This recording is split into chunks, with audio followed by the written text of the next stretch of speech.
Dominus vobiscum, sequentia sancti Evangelii secundum Ioannem.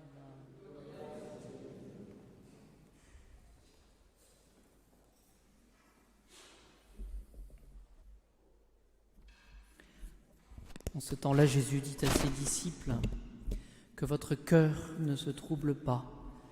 Vous croyez en Dieu, croyez aussi en moi. Dans la maison de mon Père, les demeures sont nombreuses, sinon je vous l'aurais dit.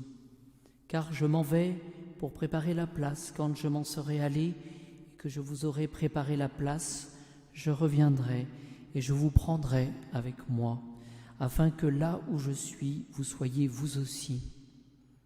Où je vais, vous le savez, et vous savez le chemin. Thomas lui dit, « Seigneur, nous ne savons pas où tu vas. Comment saurions-nous le chemin ?» Jésus lui dit, « Je suis le chemin, la vérité et la vie. Nul ne va au Père sinon par moi. Si vous me connaissiez, vous connaîtriez aussi mon Père. Dès maintenant, vous le connaissez et vous le voyez. » Philippe lui dit, « Seigneur, montre-nous le Père et cela nous suffit. » Jésus lui dit, « Voilà si longtemps que je suis avec vous et tu ne me connais pas, Philippe. Qui me voit, voit le Père. Comment peux-tu dire, montre-nous le Père ? Ne crois-tu pas que je suis dans le Père et que le Père est en moi ? Les choses que je vous dis, je ne les dis pas de moi-même, mais le Père qui demeure en moi accomplit lui-même ses œuvres. Croyez en moi, je suis dans le Père et le Père est en moi, et du moins croyez à cause de ses œuvres. En vérité, je vous le dis, celui qui croit en moi fera lui aussi les œuvres que je fais. Il en fera de plus grandes, même de plus grandes, car je vais au Père, et tout ce que vous demanderez au Père en mon nom, je le ferai. »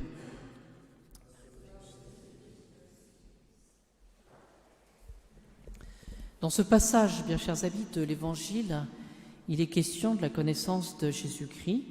Et nous voyons Philippe, que nous fêtons aujourd'hui, poser la question « Seigneur, montre-nous le Père, et cela nous suffit. » Et Jésus de lui répondre « Voilà si longtemps que je suis avec vous, et tu ne me connais pas, Philippe, qui me voit, voit le Père. » Donc il s'agit d'entrer dans cette compréhension de ce que finalement le Christ Jésus reproduit. Il est l'expression même, il est le Verbe, il nous montre, il nous permet de connaître Dieu le Père. Vous voyez, personne d'entre nous ne peut dire, voilà, je ne connais pas mon Dieu, je ne connais pas le Père.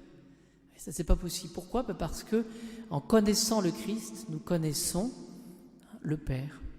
Et notre Dieu, il est accessible, il est visible par le Christ Jésus. Alors, nous allons, certains d'entre nous vont aller à Rome pour cette canonisation de Charles de Foucauld.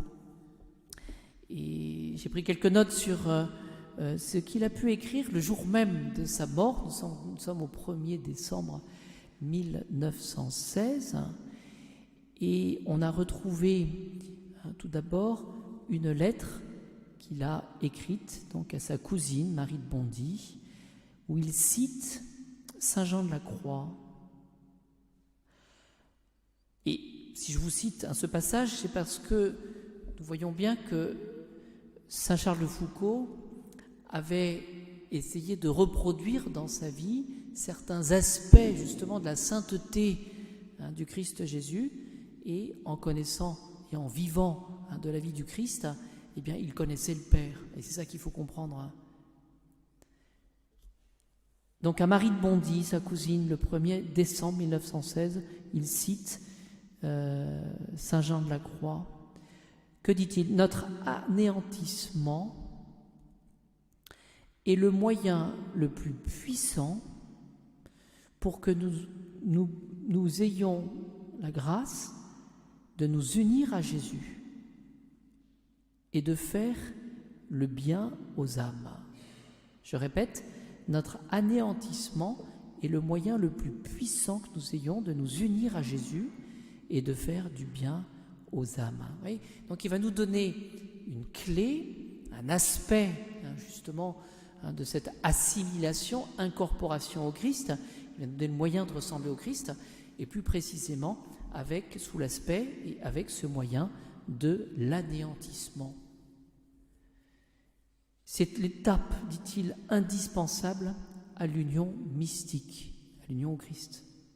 Il s'agit de vivre cet anéantissement de Jésus sur la croix. Il est Dieu, il est homme. Pendant toute sa vie, il a prêché l'Évangile, il a fait du bien, il a fait des miracles, il a prêché l'Évangile, il a prêché le ciel, et Jésus passe justement par cet anéantissement de la croix. Voilà. Qui aura su, et c'est prophétique cela, qui aura su mourir à tout, aura vie en tout.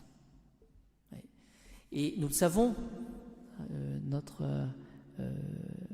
Charles Foucault va être lié à l'exemple de Jésus. Donc il va être lié au niveau des poignets, les poignets dans le dos, et il va être lié aussi au niveau des chevilles. Et ces poignets étaient donc liés dans le dos et liés à la cheville, c'est-à-dire qu'il était complètement vulnérable.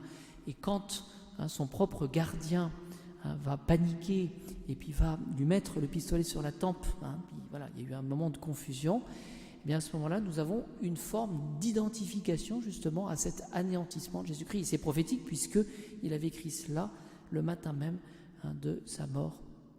Ce qu'on va retrouver aussi sur son agenda, qui était composé de vieilles enveloppes, c'est une citation de sainte Thérèse d'Avila. Que rien, c'est sainte Thérèse qui parle, mais citée par Charles Foucault, que rien ne te trouble, que rien ne t'épouvante. Tout passe, mais Dieu ne change point. La patience obtient tout. Quand on a Dieu, rien ne manque, Dieu seul suffit. Voilà.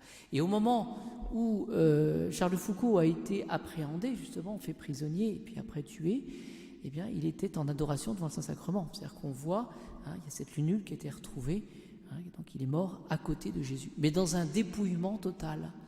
Lui-même prisonnier, donc lui-même aussi complètement vulnérable. Et le Saint-Sacrement, on l'a retrouvé un peu enfoui sous du sable. Voyez. Tant et si bien que lorsque l'officier va venir quelques jours après, le 21, et qui va retrouver ce Saint-Sacrement dans la lunule, il se demandera si vraiment il y avait le Saint-Sacrement ou pas. Parce que cette lunule était complètement enfouie, tout contre Charles de Foucault. Et donc, il est mort avec Jésus. Voyez. Que rien ne te trouble, que rien ne t'épouvante, tout passe, Dieu ne change pas. Et la clé, à côté de l'anéantissement, eh bien, Charles de Foucault retient la patience. Voilà, elle obtient tout. Voilà, Dieu seul suffit. Et enfin, on retrouvera dans ces dernières notes la devise de l'abbé Huvelin. Vous savez, c'est cet abbé qui avait demandé à Charles de Foucault de se confesser à l'église Saint-Augustin, donc à l'origine de sa conversion. On vaut par ce qu'on aime. Voilà, ce qui va nous donner du prix, ça sera l'objet de notre amour. Et si j'aime Jésus, j'aurai le prix de Jésus. Si je m'attache aux créatures, je ne voudrais pas cher parce que les créatures, je voudrais ces créatures. Oui. Donc ce sont autant de petits signes que le Seigneur nous donne justement pour alimenter notre méditation et essayer de ressembler à Jésus, mais pour connaître le Père.